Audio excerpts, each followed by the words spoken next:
Welcome to another edition of AUVSI's Weekend Roundup, where we point out some stories from the week that you might have missed. Brian, why don't you start us off this week? All right, so starting with our friends up north, London Drugs, Canada Post, and Endro Robotics recently collaborated to successfully complete the first ever beyond visual line of sight flight carrying pharmaceuticals using a UAS.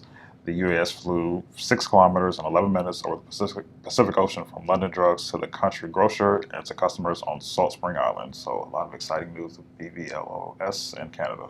All right. A company called TomTom has unveiled a test car. So TomTom makes location technology to tell you where you are or where your car is.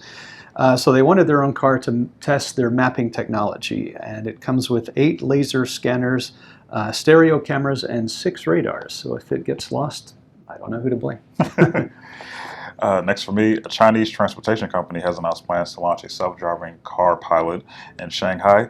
The company was recently awarded a permit to test its autonomous vehicles on the roads in Shanghai by the local government. The company has announced it also has plans to expand beyond the test area by 2021. Okay, maybe TomTom could help with that. Israel has been testing tanks that are using a new Israeli-made lithium-ion battery. So they can handle their lighter weight power sources, they can handle more recharge cycles, and they're trying to use them for more and more military systems. They can also be used to power unmanned systems. So the cost has been coming down partly because Tesla also uses this type of battery. So you're going to be seeing more uses of this in the future. And it's already in widespread use, it's just going to get more widespread.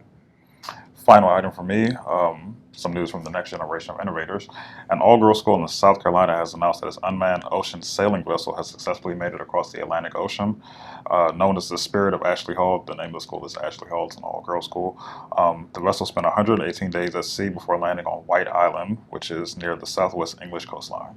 Pretty cool. Last one from me, the Mountain View, California Council has approved the use of drones by city employees. So they could be used for everything from police monitoring a situation to roof inspections and that sort of thing.